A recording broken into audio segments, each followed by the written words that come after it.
Voilà le fameux sac Kailas Fuga que j'ai reçu. Donc suite à... En fait c'était le Big Test Fuga. Voilà, il demandait eh ben, de s'inscrire avec voilà, quelques informations, la cote ITRA, l'indice UTMB, les courses qu'on allait faire dans l'année. Et donc ils ont choisi apparemment pas mal de personnes, puisque moi j'en fais partie, ma compagne qui a candidaté aussi. Donc, euh, donc voilà.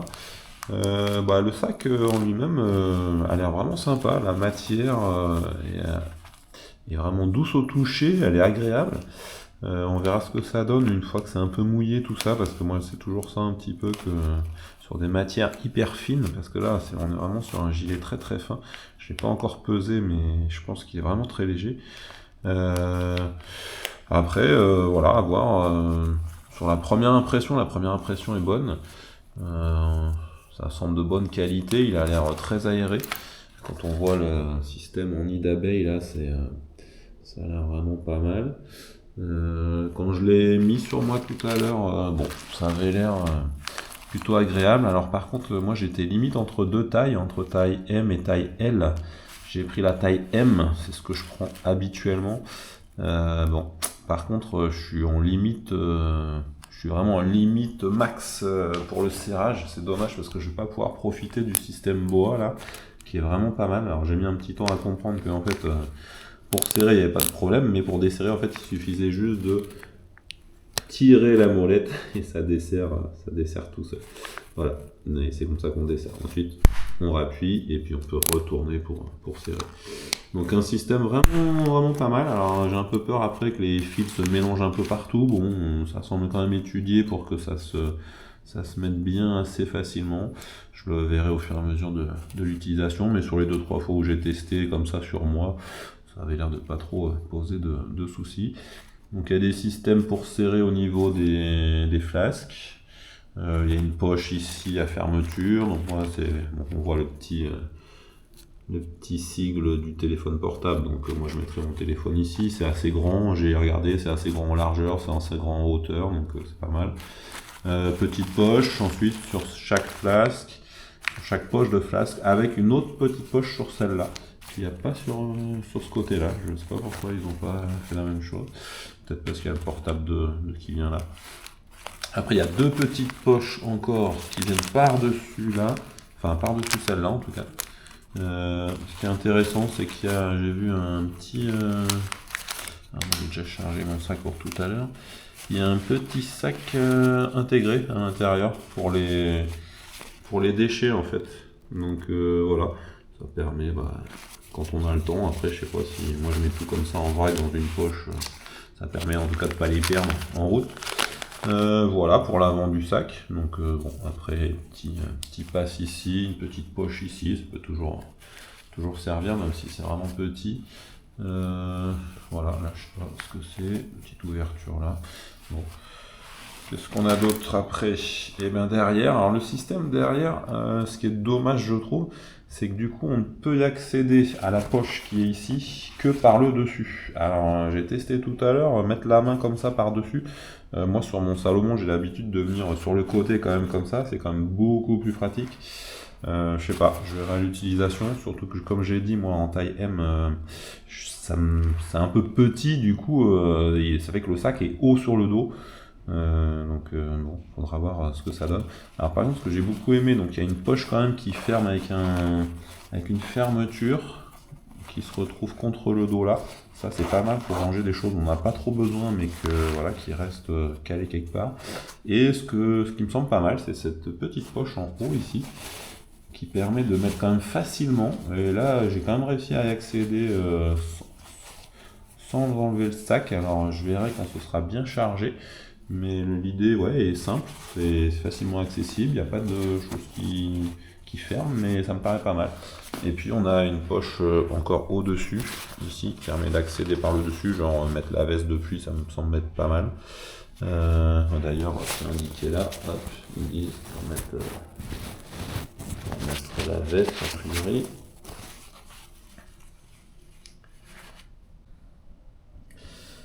Et enfin pour le système de bâton, donc je pense qu'il y a la possibilité de mettre là, puisque je vois les systèmes ici sur les côtés, donc je pense qu'on peut mettre le long du corps là et le long du sac sur les côtés, derrière aussi, puisque derrière on voit qu'il y a ce système là, donc à mon avis là on peut mettre les bâtons aussi en mode long derrière là comme ça, tac.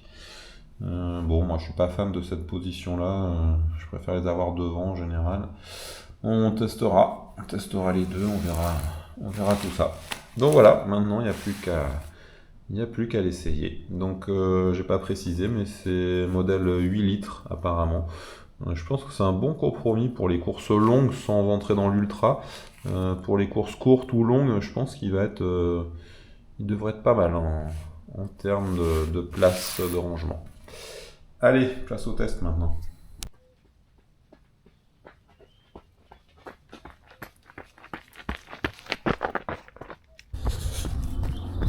Alors, je profite d'une sortie sur Dijon dans le Val du Suzon, où tu es déjà venu faire une course il y a quelques temps déjà, pour tester donc le sac Kailas Fuga que j'ai reçu. Donc là j'ai pu tout charger, donc j'ai mis les 2 flasques qui sont incluses avec le sac, donc ils sont pas mal. J'ai mis une 3e flasque quand même, comme je vais faire une sortie un peu longue. Et puis voilà, j'ai pas mis grand chose d'autre, il est pas chargé au max. J'ai mis juste une compote, une barre, ma caméra, le téléphone, les clés, les papiers. Bien sûr, tout ça, ça rentre facilement. Et puis j'ai réussi à mettre les bâtons sur le côté là. Les 2 bâtons d'un seul côté. Ça me gêne pas pour courir pour l'instant, c'est pas mal. Donc voilà, on va tester le sac. Alors d'emblée, je trouve qu'il est quand même un petit peu haut par rapport à mon sac Salomon Advanced Skin 12. Je trouve un peu plus haut. Il est peut-être plus ramassé. On va voir les impressions, ce que ça donne en courant après quelques temps. Mais plutôt agréable à porter.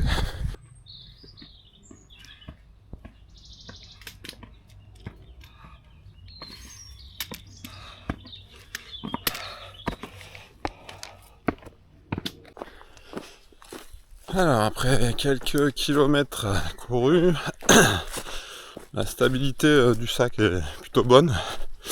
Là en termes de serrage, je suis pas mal.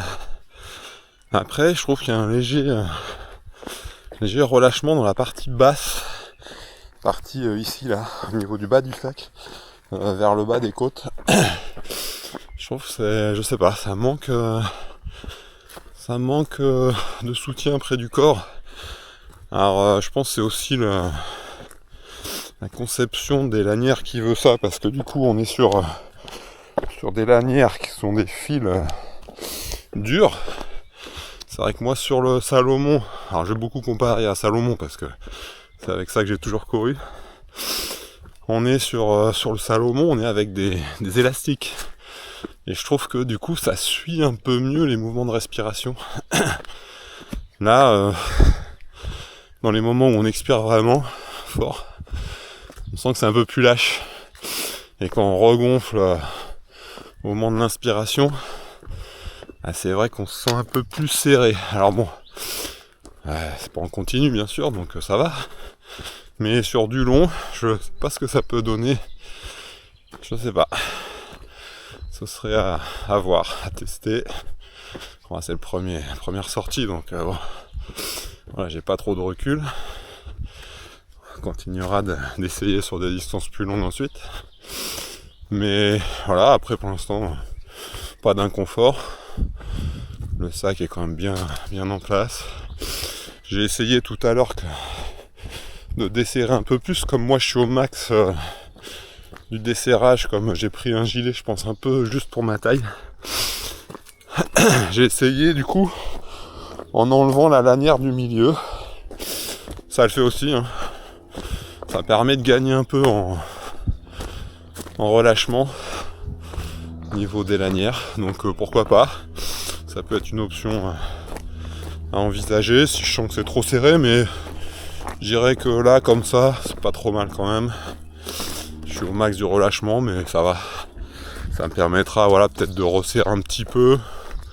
Peut-être avec les heures d'effort, on se sent un peu moins serré, je sais pas. Bon, enfin pour l'instant plutôt satisfait. Bonne sensation avec. Quelques petites remarques. Il y a 2 poches qui se trouvent sous les flasques. Donc ici. Alors pour y accéder, comme le système est différent du Salomon, le Salomon, les flasques descendent vers la poche et jusque dans la poche, ce qui fait que les objets qui se trouvent dans la poche, des fois avec le sac Salomon, c'est vrai que ça peut gêner quand il est bien chargé. Là on n'a pas ce problème parce que les flasques elles s'arrêtent, le bas de la flasque s'arrête au niveau du début de la poche. Donc en fait même avec les poches chargées, on n'a pas ce souci de chargement qu'on peut un peu avoir avec le Salomon. Ça c'est pas mal. Mais du coup l'effet inconvénient qu'il y a, c'est qu'on veut accéder à cette poche dessous, et ben on voit que ça fait un rembourrement là, un rembourrage, parce que c'est le bas de la flasque et du coup pour prendre c'est moins facile. Faut vraiment aller tâtonner, on peut pas regarder ce qu'il y a dans la poche quoi. Faut y aller avec la main et tâtonner quoi. Bon voilà. Après l'avantage c'est qu'il n'y a rien qui risque de s'échapper de la poche. Puisque du coup le bas de la flasque vient bloquer l'entrée de la poche. Donc pas de souci de ce côté là. Donc voilà, on continue.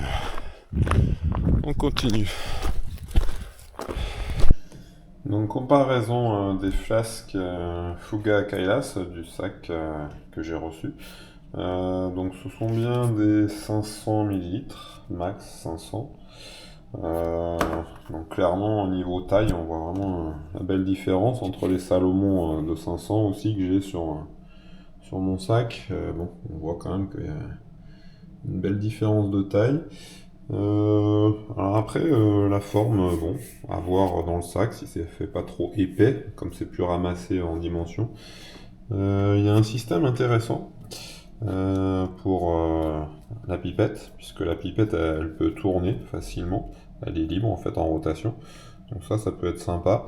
Le fait qu'elle soit inclinée aussi, c'est peut-être plus pratique pour prendre en bouche si c'est assez haut. À voir.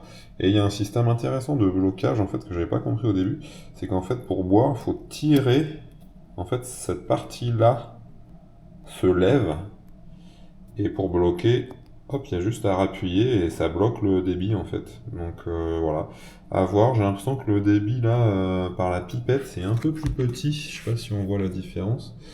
On voit quand même que c'est bon, c'est presque moitié moins gros. Alors on va voir ce que ça donne au niveau débit quand je vais courir tout à l'heure. On va tester tout ça en situation. Voilà, sinon les flasques, bon, ont l'air pas mal, hein. Rien de particulier, voilà, pas de BPA là, bon. Alors concernant les flasques, donc le serrage ici se fait bien juste au-dessus du col, ce qui fait que la flasque bien maintenue, ça bouge pas, hein, c'est vraiment stable, c'est pas mal. Un tout petit ballottement, on entend un petit frottement, bon ça doit pas trop gêner. Sinon le système que j'avais noté, avec le système fermeture-ouverture en montant ou en descendant le petit bout de pipette, en théorie c'est bien. Dans la conception, là, par contre, je dirais, il y a un petit truc qui, moi, me dérange. C'est quand on prend la pipette à la bouche, il y a des fois, on se retrouve avec le débit fermé, ouvert, on sait pas trop, en fait. Donc, faut prendre l'habitude, en fait, de prendre le doigt, de tirer sur la pipette pour être sûr qu'elle soit levée. Parce qu'en fait le système il se baisse, il se monte assez facilement. Je dirais que ça, il aurait fallu un système on-off qui soit plus marqué. Donc vraiment appuyer un peu plus fort, parce que là il n'y a vraiment pas besoin d'appuyer ou de lever très fort. Moi j'aurais fait un système qui soit net, pour que vraiment on sente quand c'est ouvert, on sente quand c'est fermé. Parce que bon, quand on court, autant laisser ouvert, hein. On n'a pas trop besoin de fermer, ça c'est plus pour du transport ou à d'autres occasions, mais pas en course quoi. Voilà. Donc pour l'instant, plutôt pas mal aussi niveau des flasques, le débit. Il faudra que je teste quand je serai un peu plus essoufflé, voir. Pour l'instant c'est suffisant. J'ai pas trop noté que c'était insuffisant pour boire.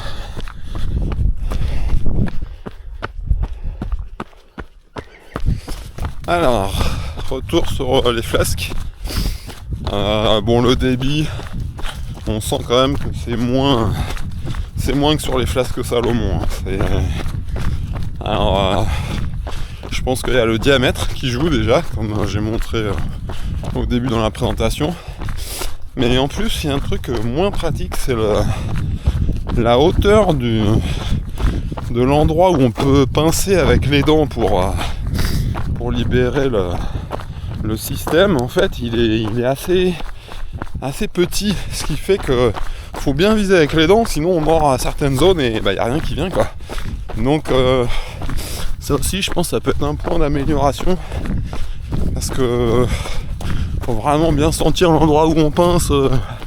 Bon, dans l'effort, on a autre chose à faire que de réfléchir à où est-ce qu'il faut bien que je pince les dents. Donc ça peut être vraiment un point qui peut être amélioré. Donc voilà, pour les flasques. Donc avec un débit un peu plus faible quand même, hein, faut être honnête. On a besoin de prendre rapidement, c'est moins pratique.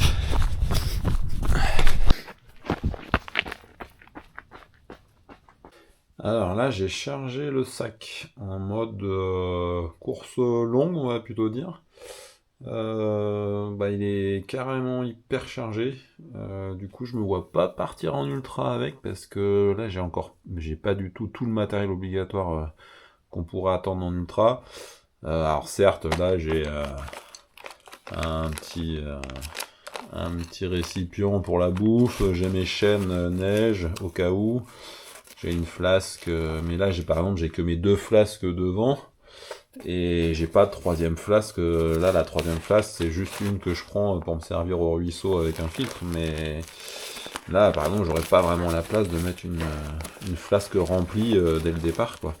Donc là, ok, j'ai une petite poche. Bon, je vais mettre ma caméra, il n'y a pas grand chose dedans. Mais sinon, je dirais que j'ai un peu tout exploité. J'ai mis la veste dessus. Bon, là, certes, j'ai une pomme, voilà, avec un peu de matériel de rechange. Mais j'ai pas tout ce qu'il faudrait pour un ultra. Donc je pense sur des courses longues, ça irait. Je regarde parce que là c'est à moitié humide, je sais pas ce que c'est. Par contre, ouais, je pense que non, pour un ultra, ça ferait un peu trop juste, quoi. Bon, en même temps, c'est 8 litres qui est annoncé, donc c'est sûr que c'est pas 12 litres comme sur l'Advanced Skin. Donc voilà, on va voir ce que ça donne une fois bien chargé.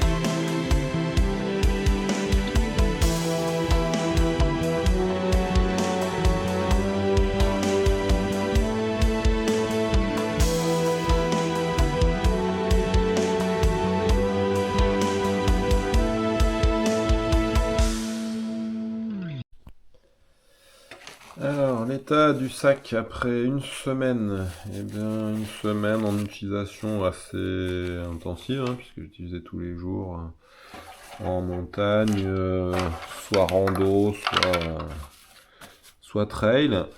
La couleur blanche, elle tient, mais clairement, avec l'utilisation, là on voit déjà qu'il y a des différences, on voit, hein, ça fait des taches.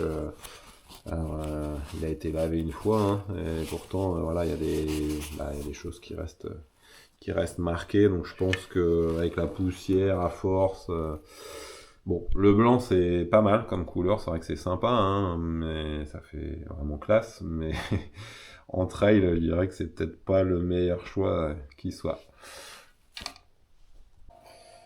Alors, donc on va peser le sac. Hop. On y va. Et donc 225.